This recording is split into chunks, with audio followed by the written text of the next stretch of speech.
Hi, and welcome back to Reddit Confessions. If you're the kind of person who thinks red flags are just passionate colors, buckle up. Because the story I'm about to share, I wish it were fiction. There were two forks in the sink. Not one, two. And I knew that because I did the dishes before I left for work that morning. I even remember stacking them perfectly just to feel useful. So when I got home and saw two forks, both used, both sticky with something sweet, my stomach folded in on itself. I checked the trash next and found a takeout box from Tava's Bistro. Tava's, the same restaurant where she said she'd be meeting her ex just for dinner. Not drinks, not dessert, not takeout at our house, and certainly not eaten with two forks. So what did I do? Did I call her? No. Did I confront her the second she walked through the door? Not even close. I went to the bathroom, closed the door, sat on the toilet lid fully clothed, and stared at the shower curtain for 43 minutes. And I cried. Again. Like I had the last 3 Tuesdays and 1 Sunday. And then I flushed. Nothing. Just so she wouldn't ask why the bathroom door was locked. She came home 2 hours later. She wasn't even pretending. Hair curled. Lipstick faded in a way that didn't say just dinner. And she tossed her heels near the door like they had betrayed her ankles for hours. Hey, she said, like nothing happened. I'm gonna shower. No kiss. No smile. Not even a how was your day? Just I'm gonna shower. And in that second, standing there like a soggy piece of drywall in my own hallway, I understood something I had been avoiding for months. She wasn't meeting her ex. She had already replaced me with him. So, I did something I never thought I'd do. I opened the hallway closet, reached behind the winter coats, and pulled out the little cardboard box I'd taped shut 3 months ago. Inside it, the surprise. Something she would never expect. Something quiet. Something permanent.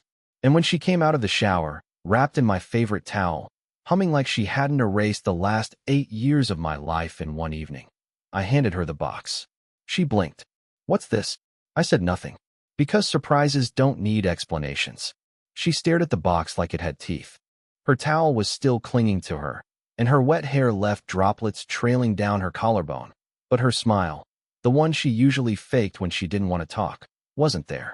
This time, her face was blank, eyes darting between me and the little brown package in her hands. You're scaring me, Elle, she muttered. What is this? I didn't answer. I just stepped back and folded my arms. My heart was hammering against my ribs, and my knees felt like jelly, but I forced myself to stay still. Watching her open that box was the first time in weeks I felt like I had the upper hand, even if just barely. She peeled the tape slowly, suspiciously, the way someone opens a letter they're afraid contains bad news. And then her fingers stopped. Mid-motion. Frozen. Inside the box was a single photograph. One I printed that morning at the pharmacy. It was a blurry image, zoomed in from a street camera snapshot I pulled from a sketchy online service that scours public feeds. But it was clear enough. Clear enough to see her, laughing, leaning across a restaurant table toward Connor. His hand on hers. Her expression soft and familiar. The kind of look I hadn't seen directed at me in over a year. Right under the photo was a copy of the dinner receipt. I'd requested it anonymously from the restaurant. I don't know why I did it. Maybe to torture myself. Maybe to collect proof in case I ever grew a spine. Either way, it showed 2 meals, 2 cocktails, and 1 room service charge from the boutique hotel next door. All timestamped during the exact hours she claimed she was catching up. Still, she didn't say anything. She just stared at it. And then, this part still makes my skin crawl. She smirked. Not a sweet smirk. Not a guilty one. Just hollow. Like someone who had played a game and knew the final card had been dealt. So you've been spying on me? My breath caught in my throat. That's what she pulled from this. Not an apology. Not a denial. Just a counterattack. Classic. I wasn't spying. I choked out, voice shaking. You lied. You said it was just dinner. You didn't say it was going to be at our favorite restaurant. You didn't say you'd be holding hands. And you definitely didn't say it would end in a hotel. She finally set the box down on the kitchen counter, right next to the uneaten takeout, and crossed her arms. Water still dripped from her hair to her shoulder, and I wanted to scream because all I could think was this is the same woman I bought a ring for in a freezing February snowstorm. You were never going to tell me, were you? I asked, quieter now. You were just going to come home, pretend everything was fine, like you didn't just burn this marriage to the ground over shrimp risotto and a cocktail named after a sunset. She sighed, long and theatrical, like I was the exhausting one. Like I had ruined the mood. I didn't sleep with him, she said suddenly. My chest tightened. That wasn't a denial of the rest. Just that one specific part. And somehow, that hurt more than if she had admitted everything. So what? I said, barely holding it together. You just flirted with your ex for hours and booked a room for the ambience? She didn't answer. Her silence did. I wanted to scream, to throw something, but I didn't, because I'm not that guy. Instead, I picked up the photo, tore it down the middle, and let the pieces fall to the floor. You don't get to keep pretending like you're the victim here, I said, voice breaking. Not this time. She grabbed her phone and started texting. I didn't even ask who. I didn't need to. I'm going to stay at Trina's, she said a moment later. Trina, her coworker. The one who always made jokes about having backups. The one who once told me I was too soft for a woman like Marla. I didn't argue. I didn't stop her. But what she didn't know is that the photo and receipt were just the beginning. Because I wasn't the only one she'd lied to. And the next surprise? That one wasn't in a box. After she left, or stormed off, I should say, the house didn't feel empty. It felt too full. Like her perfume had soaked into the walls. Like her voice was still echoing in the corners of the living room. Even though she hadn't said more than 3 full sentences to me in the last 24 hours. Soup, our overweight tabby, sat by the door and meowed once. Almost like he was confused about why she left without feeding him. Or maybe I was projecting. Either way, it was just me again. Me, the smell of takeout, and the shredded photo on the floor like confetti from a marriage that just exploded without noise. I didn't cry. Not this time. Instead, I sat in front of my laptop and opened my email. I wasn't expecting anything. Mostly just work stuff or spam or promotional offers I never unsubscribed from. But then I saw it. Subject line, you deserve to know more. No sender. No preview text. Just that. I froze. My finger hovered over the mouse like I needed someone to give me permission to click. When I opened it, I found no greeting. No name. No pleasantries. Just a message written in plain, sharp words. She's been meeting him every second Friday for months. Hotel Bellevue keeps logs. Ask for room 304. Last used on March 10th, April 14th, May 12th. Want more proof? Check your phone bill. Incoming call at 2:17 a.m. on May 13th. She deleted it before you woke up. I read the message once. Then again slower. My blood went cold, but not from anger. It was something worse. The feeling that reality had been slowly edited behind your back, and someone just handed you the original draft. I opened my phone records. Scrolled. There it was. A deleted call at 2:17 a.m. on May 13th. Duration, 1 minute, 42 seconds. I remembered that night. She told me she couldn't sleep. She went out to get tea from the gas station down the road. She came back smelling like peppermint and said she was up because of stress. I offered to rub her back, and she said she was fine. I believed her. Now, my hands were shaking so hard I could barely hold the phone. I looked up room 304 at Hotel Bellevue. The same room was listed on a travel blog, a corner suite. Oversized bed, mirror wall, privacy curtains, soundproof.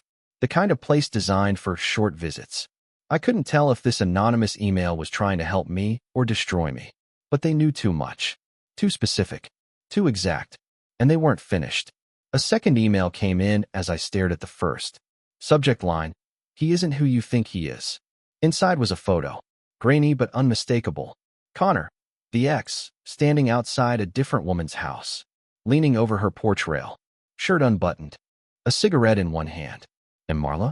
Nowhere in sight. The email simply read, he's doing this to more than one. You're not the only one being played. I swear I stopped breathing for a few seconds. I wasn't just watching my wife lie to me. I was watching her be lied to as well. I sat there in the dim blue glow of the laptop screen, surrounded by silence, the low hum of the fridge ticking behind me, and a pit in my chest that felt more like a canyon now. I didn't respond to the email. I didn't even know what to say, but something in me shifted. For the first time in weeks, maybe months, I stopped feeling like the weakest person in the room. Because whoever sent that message, they just handed me a weapon. And I wasn't sure what I was going to do with it yet. But I knew one thing. She wouldn't see it coming. I didn't sleep that night. Again, I stared at the corner of the ceiling where the drywall had started to crack from a past roof leak. I counted the ridges in the paint like I used to count Marla's freckles when I actually believed she was mine. And when the sun finally started to bleed through the blinds, I still hadn't moved. But at 7:08 a.m., my phone buzzed. Unknown number. Just a message. We should talk. Before he lies to both of us again. And below that, a photo of Marla's ex, Connor, standing in a grocery aisle. This time with a woman I'd never seen before. Shoulder-length hair, oversized coat, baby in a carrier strapped to her chest.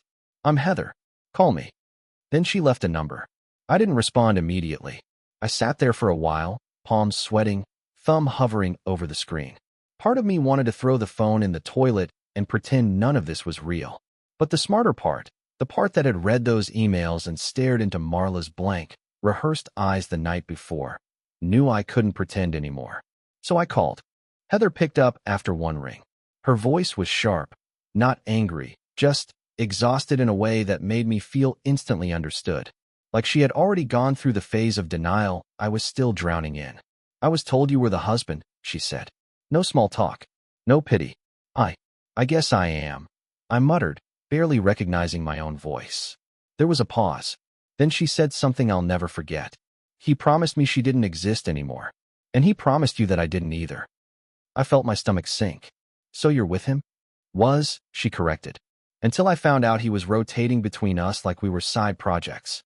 My brain started connecting dots I didn't even know existed. Every business trip Marla said she was tagging along for. Every time she came home early because a meeting was canceled. And Connor, the ex, who had always stayed somewhere in the background like a loose thread I never thought to pull on. I asked her how she found me. Connor's careless, she said. Used the same email for one of his hotel reward accounts. I saw her name in a booking confirmation.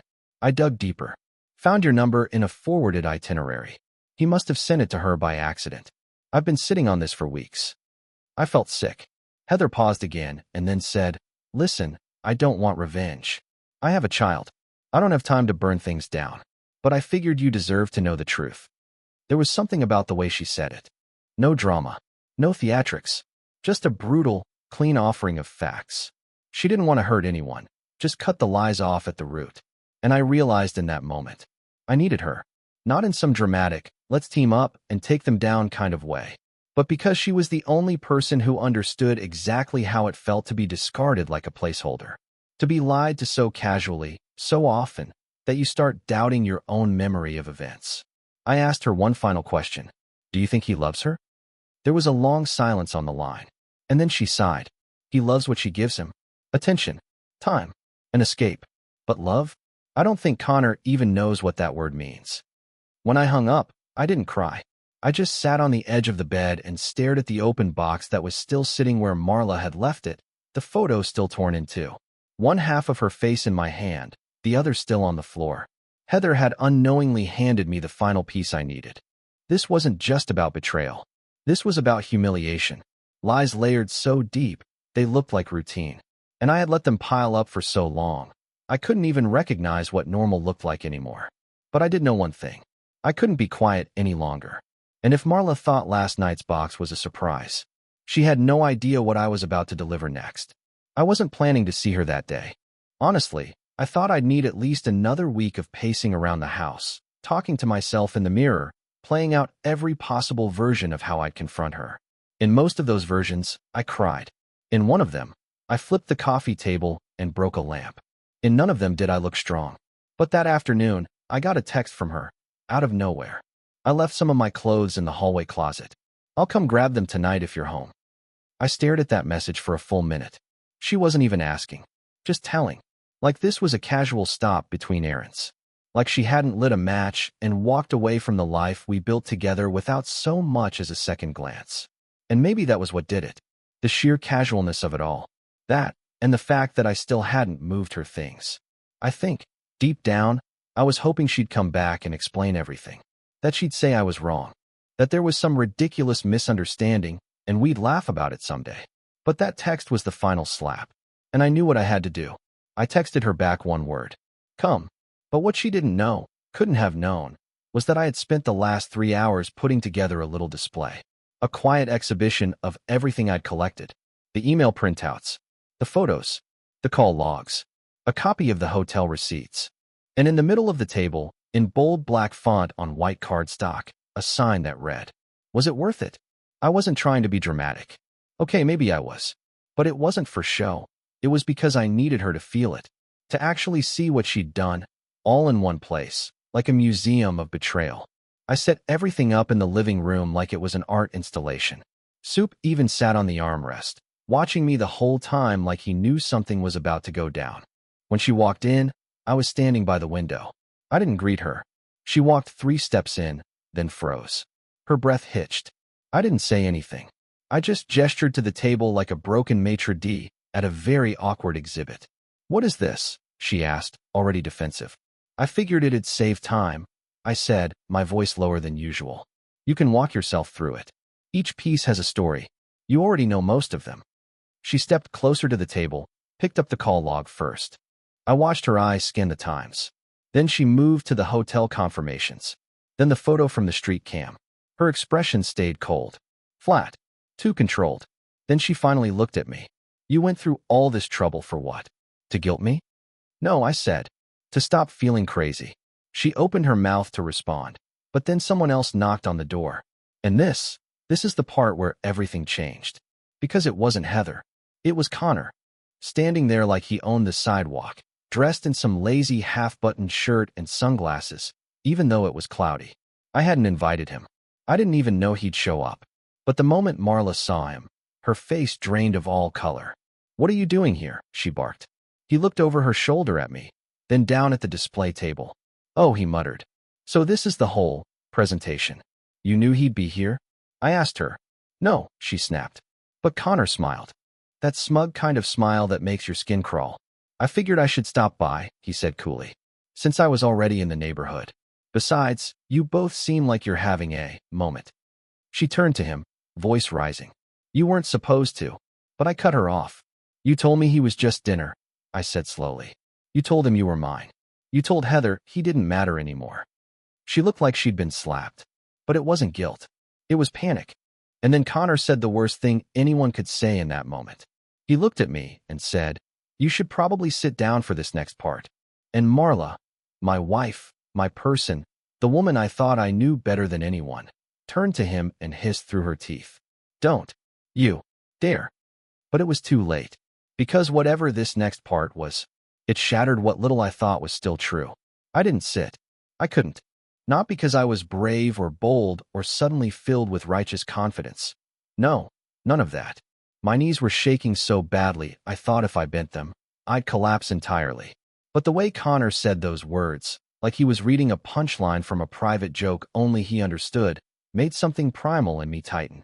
Marla stood like a statue between us, her towel-dried hair frizzing slightly at the ends, eyes darting from me to him, back and forth, like she was trapped in a room with 2 ticking clocks and no idea which one would explode first. "I told you not to show up," she snapped again. But Connor, ever the walking red flag, leaned against the doorframe like he belonged in our house, like he was waiting for someone to offer him coffee. And then he said it, the sentence that made my entire chest hollow out. "Marla didn't know I was engaged." I blinked. So did she. "What?" we said at the same time, but for wildly different reasons. Connor smirked like he enjoyed the chaos more than the truth. "To Heather," he added. My mouth opened, but no sound came out. Heather? The woman with the child? The one who called me from a number with no name and said she had no interest in revenge? Marla turned pale. Like blood drained, lips slightly blue, kind of pale. "You're lying," she whispered. You said you two broke up." Connor gave a dramatic shrug, like he couldn't be bothered with emotions. "We did. Briefly. She took the kid and went to her sister's in Michigan. But we worked it out. She gave me another chance." "And the dinner with me?" Marla's voice cracked in the middle. "The hotel." He raised his eyebrows. "That was the goodbye. At least that's what I thought." Now I was the one who needed to sit, because the world tilted beneath my feet in a way I couldn't steady. "You lied to both of us," I said quietly. "You played her, and me, and Heather." Connor laughed. Not like it was funny, but like it was all just too far gone to care anymore.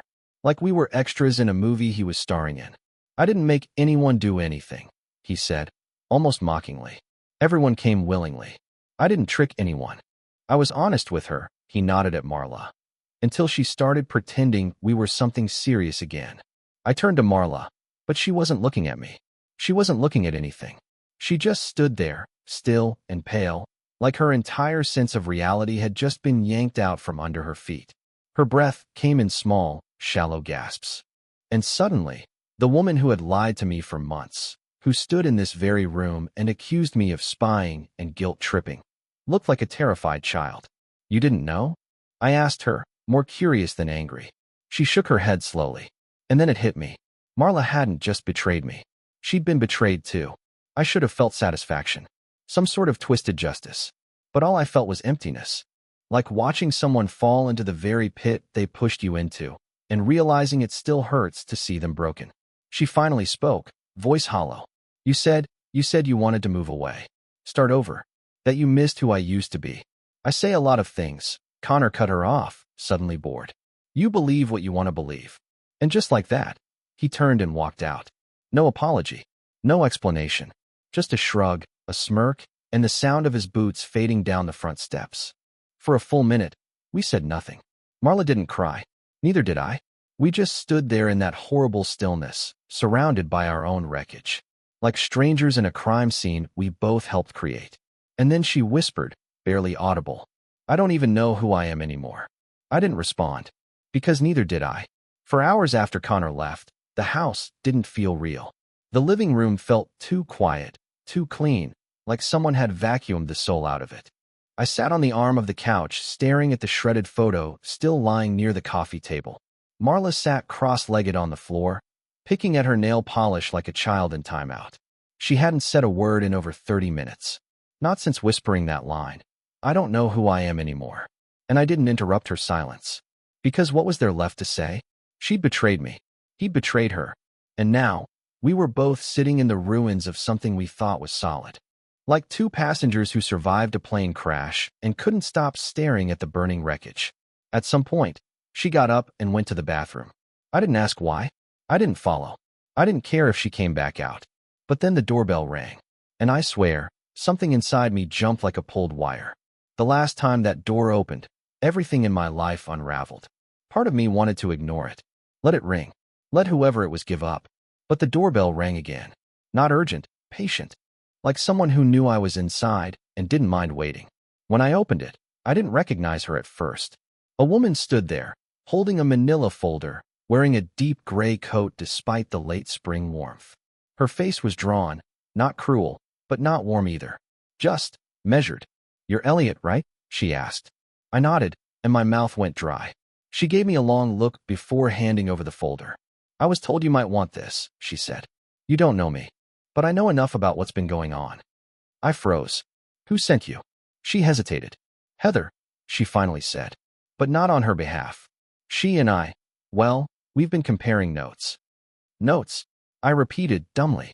She nodded, then added, Connor's been in contact with at least 3 other women in the last year. Maybe more.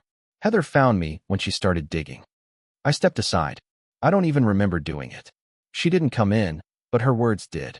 I just thought you should know, she continued. What you two are dealing with, it's not rare. Guys like him feed on loneliness. On people stuck in almost working marriages. People who want something new, but don't know how to leave. I felt the heat crawl up my neck. You think this is our fault? She raised a hand gently. No, I think it's complicated. And I think he liked it that way. Then she looked past me, toward Marla, who had just stepped back into the room, face pale, makeup smudged from what I could only assume was silent crying. The woman nodded at her, once. Then she left. I didn't open the folder right away. I waited until Marla sat down again, this time on the far end of the couch, knees pulled to her chest like she was shrinking. When I opened it, it wasn't just emails and hotel confirmations. It was texts, screenshots, a pattern. Each woman had been told the same things.